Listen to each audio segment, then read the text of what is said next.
AP ప్రభుత్వం intermediate విద్యను పూర్తిగా మారుస్తూ కీలక సంస్కరణలు తీసుకువచ్చింది. 2025-26 విద్యా సంవత్సరంలో ఏప్రిల్ 1 నుంచి కళాశాలలు ప్రారంభం కానుండగా 2026 నుంచి ఫిబ్రవరిలోనే ఇంటర్ పబ్లిక్ పరీక్షలు నిర్వహించనున్నారు. ఇకపై ఏప్రిల్ 7 నుంచి ఇంటర్ మొదటి సంవత్సరానికి అడ్మిషన్లు ప్రారంభం. జూన్ 1కి బదులుగా ఏప్రిల్ 1 నుంచే ఇంటర్ కళాశాలలు ప్రారంభం. విద్యా సంవత్సరం ముందుకు జరపడం వల్ల పరీక్షలు త్వరగా పూర్తవుతాయి. 2026 నుంచి ఇంటర్ పబ్లిక్ పరీక్షలు ఫిబ్రవరిలోనే నిర్వహణ. పరీక్షల తర్వాత ఎక్కువ సమయం విద్యార్థులకు ప్రయోజనకరంగా ఉంటుంది. ఎంపీసీ అండ్ బైపీసీ రెండూ కలిసి చదివే అవకాశాన్ని ప్రభుత్వం కల్పించింది. జీవశాస్త్రాన్ని ఎంపిక చేసుకుంటే ఎంపీసీ విద్యార్థులు కూడా NEET పరీక్షలు రాయొచ్చు. ఇలా చేస్తే విద్యార్థులకు మెడికల్ అండ్ ఇంజనీరింగ్ రెండింటిలోనూ అవకాశము ఉంటాయి. ఇంటర్ విద్యార్థులకు బైపీసీ గ్రూప్ కొత్తగా చేర్చడం జరిగింది.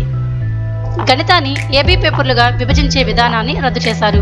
ఇకపై 100 మార్కులకు ఒకే పరీక్ష నిర్వహిస్తారు. సైన్స్ సబ్జెక్టుల మొత్తం మార్కులను 60 నుండి 85కు పెంచారు. ఇంటర్ ఫస్ట్ ఇయర్ పబ్లిక్ పరీక్షల రద్దు ప్రతిపాదనను నిలిపివేశారు. ఇంటర్ ఫస్ట్ ఇయర్లోనే నేషనల్ సిలబస్ అమలు చేయనున్నారు. ఇంగ్లీష్ తప్పనిసరి, రెండో భాష ఐచ్ఛికంగా ఎంపిక చేసుకోవచ్చు. ఎంపీసీ విద్యార్థులు భాషల స్థానంలో జీవశాస్త్రాన్ని ఎంపిక చేసుకుంటే బైపీసీ గ్రూప్ అవుతుంది. 2025-26 విద్యా సంవత్సరం నుంచే కొత్త మార్పులు అమలవుతాయి. ఇంటర్ క్లాసులు ఏప్రిల్ నుంచి ప్రారంభం, ఫిబ్రవరిలోనే పరీక్షలు. ఎంపీసీ బైపీసీ కలిపే కొత్త బైపీసీ గ్రూప్ విద్యార్థులకు అదనపు ప్రయోజనం. సిలబస్ మార్పులు, కొత్త పాఠ్యపుస్తకాలు, పరీక్షా విధానంలో సంస్కరణలు విద్యార్థులకు ఉపయోగపడేలా ఉంటాయి.